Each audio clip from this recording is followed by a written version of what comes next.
अस्सलामुअलैकुम बोलीस में खुशामदीद। मैं हूँ गौहर इरशाद और मैं हूँ महरुख शहरियार। बुलेटिन का बाकायदा आगाज करेंगे। सियासी मंजरनामे पर बड़ी पेशरफ्त हो रही है, उससे आपको आगाह करेंगे। हुकूमत और पीटीआई के दरमियान मुज़ाकरात के लिए बर्फ पिघलना शुरू हो गई है। स्पीकर कौमी असम्बली सरदार अयाज सादिक की ज़ेर सदारत हुकूमत और पीटीआई की कमेटियों के मुज़ाकरात शुरू हो गए हैं। आपको बता दें कि मुज़ाकराती कमेटियों में हुकूमत के 9 और अपोजिशन के 7 अरकान शामिल हैं। सियासी मंजरनामे पर बड़ी पेशरफ्त हो गई है। हुकूमत और पीटीआई के दरमियान मुज़ाकरात के लिए बर्फ पिघलने लगी।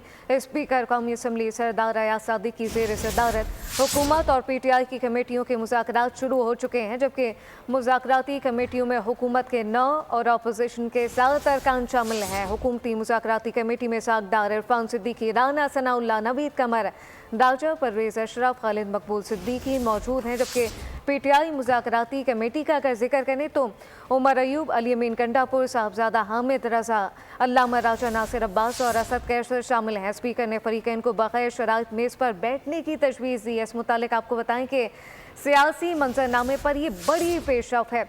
हुकूमत और पीटीआई के दरमियान मुज़ाकरात के लिए बर्फ अब पिघलने लगी है, जबकि स्पीकर कौमी असम्बली सरदार अयाज की ज़ेर सदारत हुकूमत और पीटीआई की कमेटियों के मुज़ाकरात शुरू हो गए।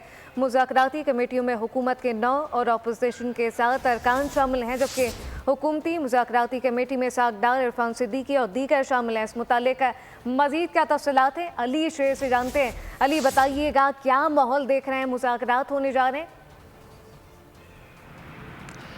जी बिल्कुल, मुल्की पार्लिमानी और सियासत में आज एक इंतहाई अहम दिन है और ये 8 फरवरी 2024 के इंतखाबात के बाद पहला बड़ा ब्रेक थ्रू है कि हुकूमत और अपोजिशन बिलाखिर स्पीकर अयाज सादिक की कोशिशों से और कुछ और लोगों की कोशिशों से एक टेबल पे बैठ गए हैं और इस वक्त मुज़ाकराती अमल तलावत कलाम पाक के बाद शुरू हो चुका है। स्पीकर सरदार अयाज सादिक जो है वो कमेटी रूम नंबर 5, जिसको कॉन्स्टिट्यूशन रूम भी कहा जाता है, उसमें इन मुज़ाकरात की मेज़बानी कर रहे हैं। हुकूमत की तरफ से 9 अरकान जो हैं वो इस मुज़ाकराती अमल में कमेटी में शामिल हैं, जबकि अपोजिशन की तरफ से यानी पीटीआई की तरफ से 7 अरकान हैं। उनमें वज़ीर आला खैबर पख्तूनख्वा अली अमीन गंडापुर जो हैं वो इन मुज़ाकरात में नहीं पहुँचे हैं। बाकी जो दोनों तरफ की क़यादत है वो इस मुज़ाकरात में पहुँच चुकी है। संजीदा क़यादत दोनों अतराफ़ ने जो चुनाव किया है उसमें एक तरह से कहा जाए कि जो काम ख़राब करने वाले अनासर होते हैं, जिनको जस्ट अपनी फ़िक्रेबाजी कसने होते हैं, दोनों तरफ से ऐसे लोग नहीं हैं, बल्कि ज़्यादा संजीदा लोग जो है इस मुज़ाकराती अमल में डाले गए हैं। बताया ये गया है कि इस इब्तदाई तौर पर यह तय किया गया है स्पीकर अयाज सादिक की तरफ से कि इब्तदाई तौर पे कुछ जो गिले शिकवे होते हैं, जो बाद में भी आने होते हैं, उनको अगर इब्तदाई तौर पे लाइट अंदाज में कर लिया जाए तो उसके बाद आगे TOR की तरफ बढ़ा जाए। TOR जो होंगे, जो कवायदो ज़वाबत होंगे, जो तरीक़ाकार होगा कि ये कैसे आगे मुज़ाकरात बढ़ेंगे, इन कैमरा सेशन ये होगा आज का भी और मुमकिन तौर पे नेक्स्ट भी, और उसकी चीज़ें जो हैं वो बाहर आने पे पाबंदी होगी।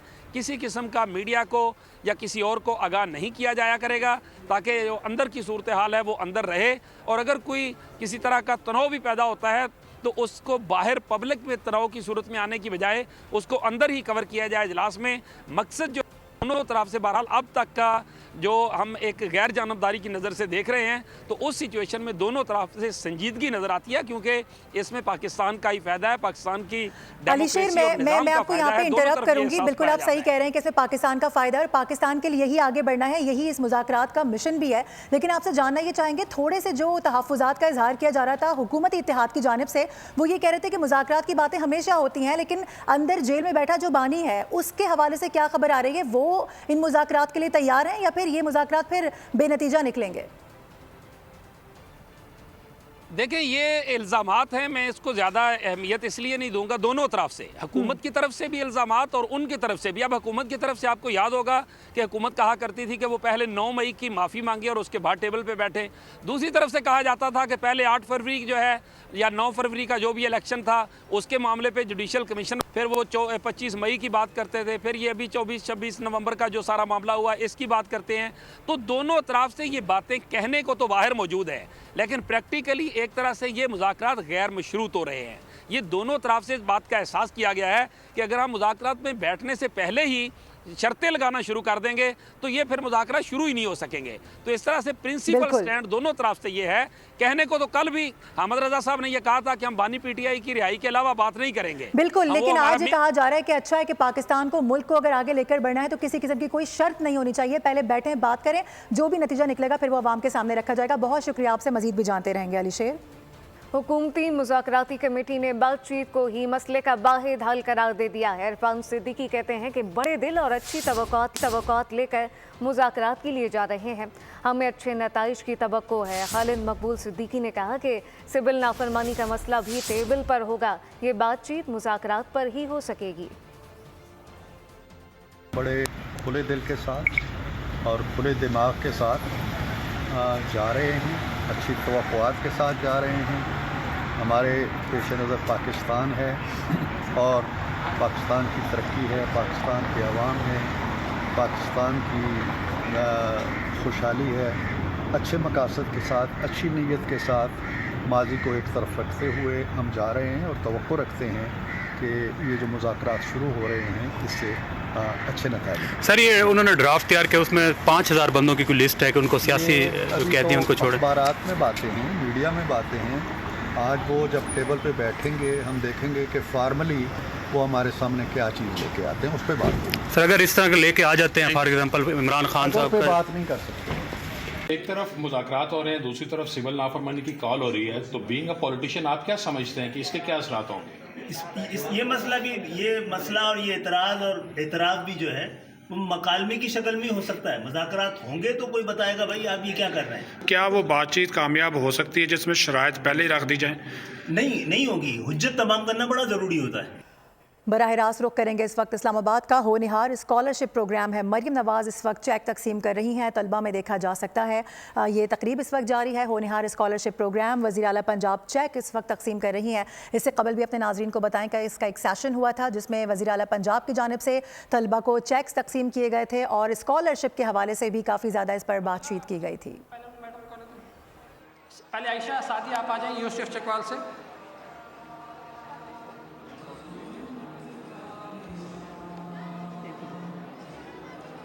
सर,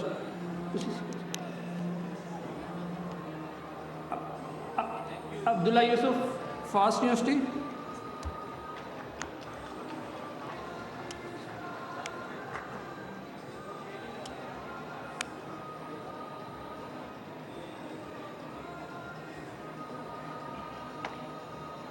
नूर फातिमा, फास्ट यूनिवर्सिटी।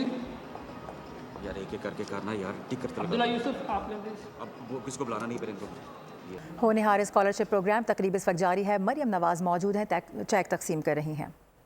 खबरों के सिलसिले को आगे बढ़ाएंगे, आपको लिए चलेंगे खेलों के मैदान में। बताएं कि शाहीनों ने जनूबी अफ्रीका में तारीख रकम कर दी है। पाकिस्तान जनूबी अफ्रीका को उसके होम ग्राउंड पर वनडे सीरीज में वाइट वॉश करने वाली दुनिया की पहली टीम बन चुकी है। आखिरी वनडे में पाकिस्तान ने डकवर्थ लुइस कानून के तहत 36 रन से फतह समेट ली।